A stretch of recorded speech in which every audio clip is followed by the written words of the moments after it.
سناء تروي حديثا مريقا وضياء ቆሜ ከመስገጃው ብልንኩም በስከና ስባክን ዋልኩ እንጂ መቼ ሰገድኩና አንሾካሾካለው አንገቴን ደፍቼ ጀነትን ከጅዬ እሳትን ፈረች። በዚህ ባለንበት ዘመን ስለተከሰተ አንድ አስገራሚ ታሪክ ላካፍላችሁ። አንድ ምንም የሌለው ደሃ የሆነ ሰው ነበር።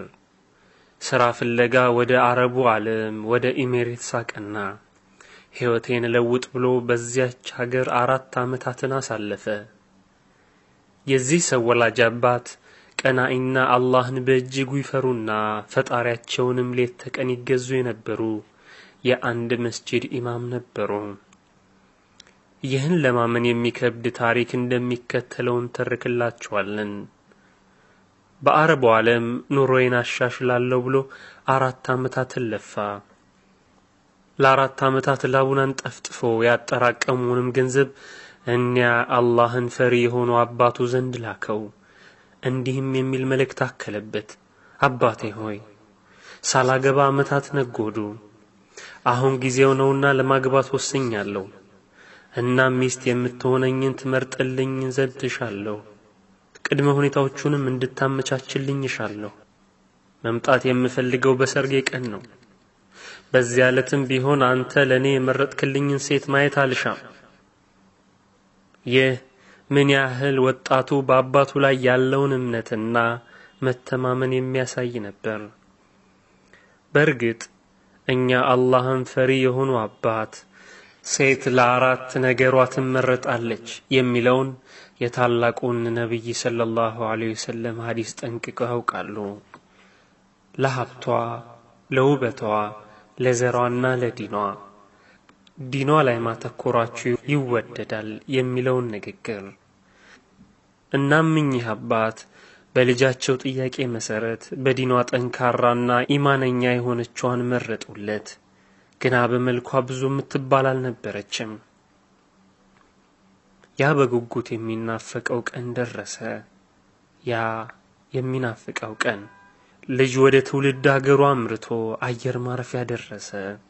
እናም ተቀብለው በጉጉት ወደሚጠብቃት ሚስቱ ዘንድ ወሰዱት። ኒቃብ አድርጋ ነበርና መልኳን ሊለይ አልቻለም። አሁን ሁለቱ ብቻቸውን ወደሚሆኑበት ክፍል አመሩ። ፊቷን የተሸፈነችበትን ሂጃብ ገለጠች።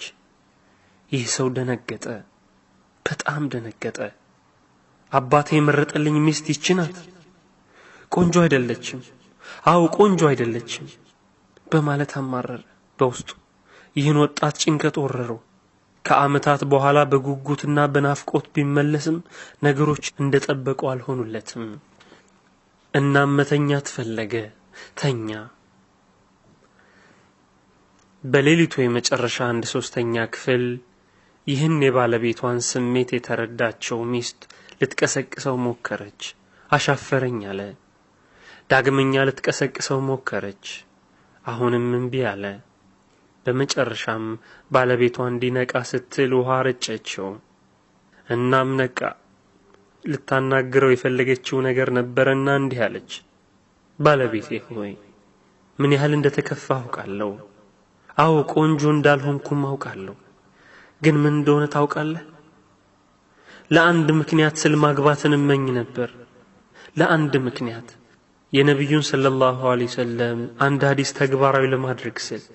ነብዩም አሉ ለሌሊት ስግደት በነቃ ሰው ላይ ነቅቶም ሚስቱን በቀሰቀሰ ሰው ላይ የአላህ ምህረት ይውረድ። ሊያነቃት ሲሞክር ካልተነሳች ውሃ በመርጨት ሊያነቃት ይሞክር። ይህንን የታላቁን ነብይ ንግግር ነው ይህች ሴት ልትተገብሩ የተመኘችው።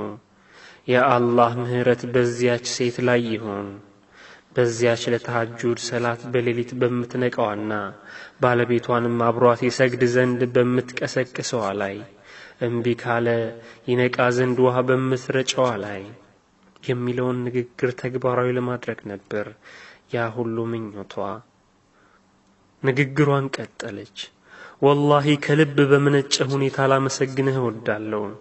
ያንን ምኞቴን እውን አደርግ ዘንድ አድርገኸኛልና።